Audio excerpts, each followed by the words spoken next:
They probably think we're weak, we're stupid, we don't know what we're doing, we have no leadership. You know, you have to fight fire with fire. We have people out there.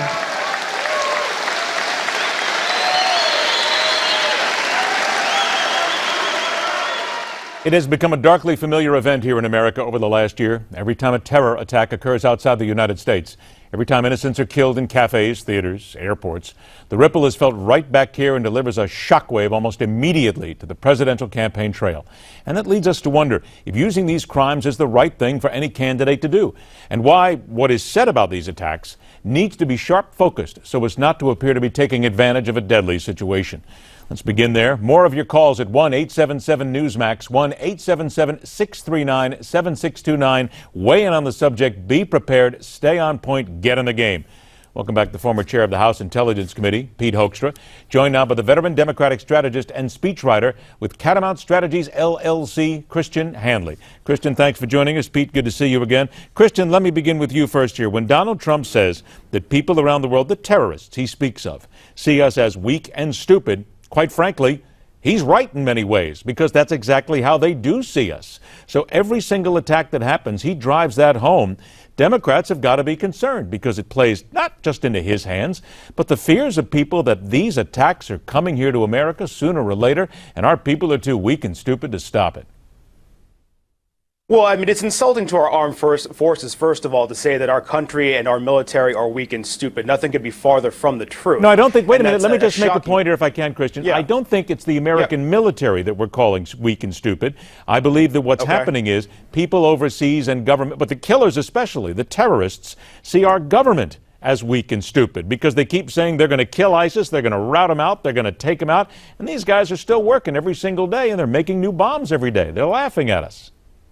Well, that's part of their propaganda, is to show the United States as being this big, hulking, stupid old country. And that's part of their propaganda, right? That's got nothing to do with reality. And so Donald Trump playing off of that is really a harsh and frankly stupid move to make. Democrats shouldn't be worried about that for the purposes of elections. They should be worried about that because his video segments, his clips could quite easily end up, and already have been probably ended up, in ISIS propaganda and recruiting videos. That's the bigger concern here. Pete, Christian using the phrase a stupid move to make for Donald Trump. And I imagine that you might have something to add about that because there are people out there who say it's not stupid. It does its job every single day because of what the current administration is doing. Donald Trump and his excerpts on videos or whatever, they're not providing the fodder for ISIS recruiting. What's providing the momentum for ISIS right now is the United States supporting the overthrow of a friendly regime in Egypt led by Mubarak. And, you know, now we had Sisi, we had Morsi, and now we have Sisi, and still having a cold shoulder to Egypt, so we don't have a staunch ally in Egypt anymore. This administration overthrowing Gaddafi, and taking an ally in Northern Africa and turning it into a failed state. This country and its leadership deciding that we needed to get rid of Assad in Syria, that we needed to change our strategy in Iraq and Afghanistan, leading to 3 more failed states, Syria, Iraq, and Afghanistan. That's what's providing the momentum and the recruiting story for ISIS. They have the momentum and they're winning. That's what attracts more followers to them, not something that Donald Trump says in Washington, D.C. or New York or wherever he may be. They're winning, they're having success, and we're not. Let's go ahead and spin to the second issue here we want to talk about, and that is the Benghazi Commission, the Republican Benghazi Commission from yesterday. Before we do this, the National Rifle Association is running a $2 million Benghazi-themed ad campaign for Donald Trump. Now, here's a piece of the ad that is now beginning to run around the country. Hillary is president? No, thanks. I served in Benghazi. My friends didn't make it. They did their part. Do yours. The NRA Political Victory Fund is responsible for the content of this advertising.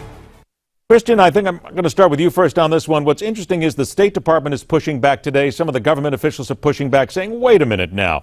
We can't be held totally responsible for this. This is ridiculous. We did everything we could. Come on, Christian. Isn't it time for whether it's Barack Obama, Hillary Clinton, whomever, the Pentagon, the State Department, just to own up and say, hey, guys, we screwed the pooch. We blew it. We made mistakes. People died. At least come clean on it for a change, other than basically continuing to hide.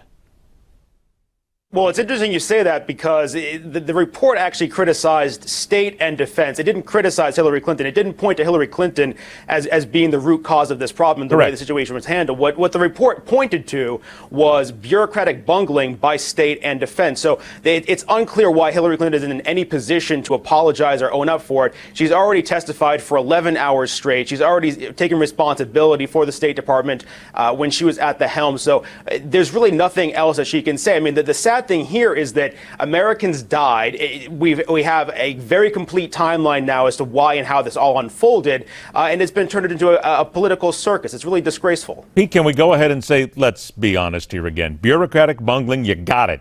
People screwed this one up from the very top to the very bottom in all this and made a lot of mistakes. And there's a lot of questions whether or not Hillary Clinton did mention a video to some serviceman's family, whether she didn't mention the video. A lot of it's in there. There are people saying that regardless, she lied. Either way, Pete, you've been there. You've been inside the Beltway. I know that this is anathema to a lot of people who are politicians, but look the American people in the eye, damn it, and say, we made a mistake. Put this thing to bed and stop worrying about it and stop working on this every single day. Wait a minute. I better stop myself, Pete. I'm on common sense here. This could be a role that could immediately give me a heart attack. Well, I think what you're going to find in what's in the report is very clear, and I outlined it in my book. We screwed up on Gaddafi way back in 2011 when the U.S. government under Obama and Secretary of State Clinton decided that that Gaddafi needed to be overthrown. So we allied ourselves with the Muslim Brotherhood and radical jihadist groups, people committed to destroying the West. We allied with them to overthrow Gaddafi.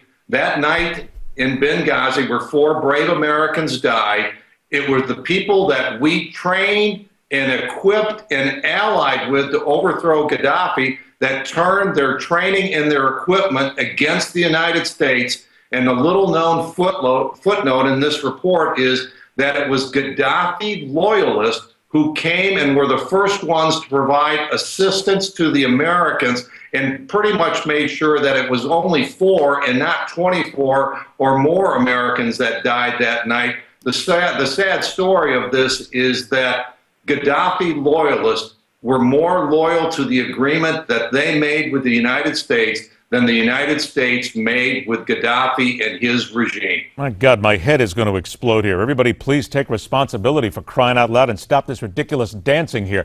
Let's get a couple of comments in here real quick. Phil from Ormond Beach, Florida. You believe Hillary Clinton should be held responsible for Benghazi. Give me 30 seconds. Stay on point. Go ahead.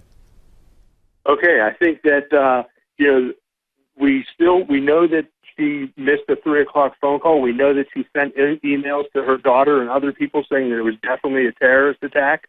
And we know that there's a bunch of emails that are missing. I'd like to know what information is in those emails, where they went, and this idea that this server thing doesn't have any information regarding Benghazi, I think is totally off base. And that's why all that stuff got deleted. And then you have her running around poking in the American people's face, making jokes about delete buttons. That's absolutely infuriating, and I can't find anywhere in the Constitution where it says this level of secrecy is given to the government from the people. Okay, Nowhere. Very well put. I got to move on here. I got short on time. Christian, to you. Very quick answer here. If Hillary Clinton is serious about wanting to be the leader of the free world, why doesn't she look the American people in the eye and say, I made mistakes.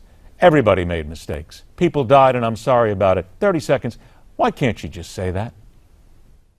Well, and if we go back to her 11-hour testimony in front of the committee, she actually did take responsibility, answered all of their questions, and gave them nearly boundless time to explain what happened and to provide any answers they sought. And while doing that, she did take responsibility for the State Department while she was at the helm. At this point, we've gone on 2 years, wasted $7 million in taxpayer money. What more can Hillary Clinton say or do at this point? Okay, let me do that. Pete, I come to you at 30 seconds. And what more can she say and And is she right? Do you just put this behind you now at this point? Or does she still owe the American people a straight up right in the eye going, we all screwed up, hold us all responsible? She needs to say to the American people, we screwed up. We allied ourselves with the Muslim Brotherhood and their affiliates, organizations that are committed to the destruction of the United States. We thought that by engaging with them, they would change their behavior. And whether it was Egypt, Syria, Libya, Iraq, or anywhere else where we are allied with them, we made a mistake. They took advantage of that opening. It's time to condemn the Muslim Brotherhood and all their affiliates and go after them full force. See, there you go. You come on this show, the three of us sit here, we all look people in the eye and we say things that are factual. If we could just get politicians to do it now. Oh, wait a minute. I'm having that stroke again. It's happening right now. Christian Hanley, Pete Hoekstra, gentlemen, thanks so much for joining us. We'll talk to you again soon. Another day ending in Y, another day to be awash in the polls, but why should you believe anything they say? Next on the Hardline.